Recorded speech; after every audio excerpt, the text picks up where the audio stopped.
2 मार्च सरोजिनी नायडू यांचा स्मृती दिन। नमस्कार, मी साक्षी आणि तुम्ही पाहत आहात कलाकार दिनविशेष। भारतीय स्वातंत्र्य लढ्यातील अग्रणी स्वातंत्र्य सेनानी, उत्कृष्ट कवयित्री आणि भारतातील पहिल्या महिला राज्यपाल सरोजिनी नायडू यांचा जन्म 13 फेब्रुवारी 1819 रोजी हैदराबाद येथील एका बंगाली कुटुंबात झाला। मॅट्रिक परीक्षेत प्रथम क्रमांक मिळवून त्यांनी प्रसिद्धी मिळवली। त्यामुळे त्यांना परदेशात शिक्षण घेण्यासाठी हैदराबादच्या निजामाकडून शिष्यवृत्ती मिळाली। त्या लहान वयातच इंग्रजी कवितांमध्ये पारंगत होत्या। त्यांनी the golden threshold, the bird of time आणि द ब्रोकन विंग यासारखे सुंदर कविता लिहिल्या। सुरेख इंग्रजीत लिहिलेल्या या कविता स्वरमाधुर्य, राष्ट्रीय दृष्टिकोन, प्रेमाचा पुरस्कार व क्रांतिकारक राष्ट्रवादी विचार इत्यादी वैशिष्ट्यांनी लोकप्रिय झाल्या। सरोजिनी नायडू यांच्या कल्पनारम्य आणि भावनिक कवितांमुळे महात्मा गांधी यांनी त्यांना नाइटिंगेल ऑफ इंडिया म्हणजेच भारताच्या कोकिळा असे संबोधले।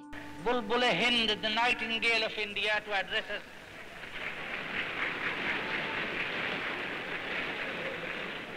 Not in prose but in poetry. Mr. Chairman, the manner of your calling me is not constitutional, it is poetic. It reminds me of some lines of a Kashmiri poet who said, "Bulbul ko gul mubarak, gul ko chaman mubarak, rangin tabiyaton ko range sukhan mubarak."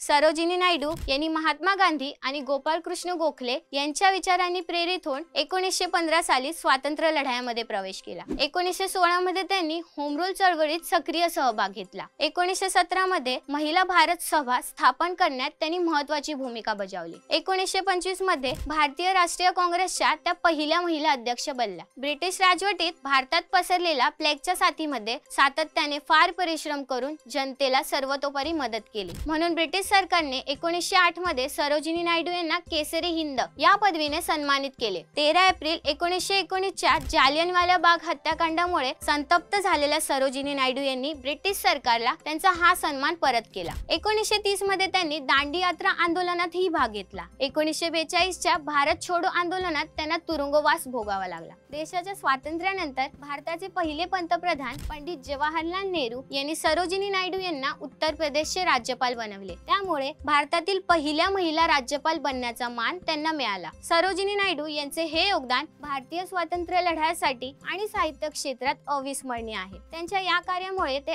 आजही प्रेरणादायी स्त्री नेतृत्वाचे प्रतीक मानले जातात। Here was a person of great brilliance. Here was a person vital and vivid. Here was a person with so many gifts, but above all, some gifts which made her perfectly unique. She began life as a poet.